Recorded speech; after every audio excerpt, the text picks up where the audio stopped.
अस्सलाम वालेकुम दोस्तों अॼु की असां हिन वीडियो में अव्हांखे एक ख़ुशख़बरी ॿुधाईंदासीं। ही ख़ुशख़बरी पूरी दुनिया जे मुसलमाननि लाइ आहे।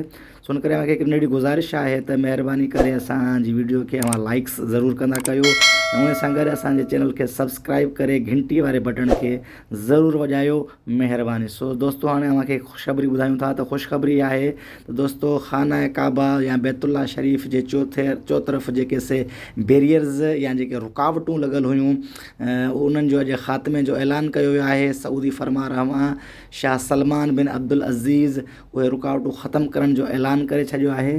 दोस्तों ही बैरियर्स या रुकावटूं जेके से कोरोना जी ख़तरनाक आलमी वबा जे करे एहतियात तौरु लॻायूं हुयूं त जीअं हाजी सगोरा जेके से काबतुल्ला शरीफ़ जे दीवारुनि खे गिलाफ़ खे छुही न सघनि या हिजर असवद खे बोसो न ॾेई सघनि, उन करे ही मसनूई जेके आर्ज़ी रुकावटूं काबतुल्ला शरीफ़ जे चौगिर्द लॻायूं हुयूं सो उन्हनि खे अॼु बाक़ाइदा ख़तमु कयो वियो आहे। सऊदी फरमारवा शाह सलमान बिन अब्दुल अज़ीज़ अॼु बाक़ाइदा शाही फरमान जारी कयो आहे। शाही फरमान मुताबिक़ जेके बैरियर्स लॻल हाजी सगोरा आज़ादी सां काबतुल्ला शरीफ़ खे छुही सघनि था ऐं हिजर असवद खे बोसो चुमी ॾेई सघनि था। तव्हां ॾिसी सघो था हिन वीडियो में त बैरियर्स हुकुमनामे खां पोइ जेके से हटाया पिया वञनि।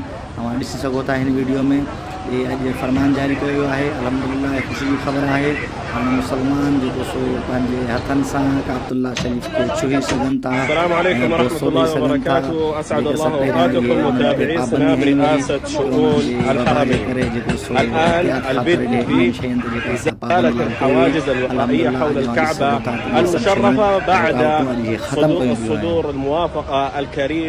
بإزالتها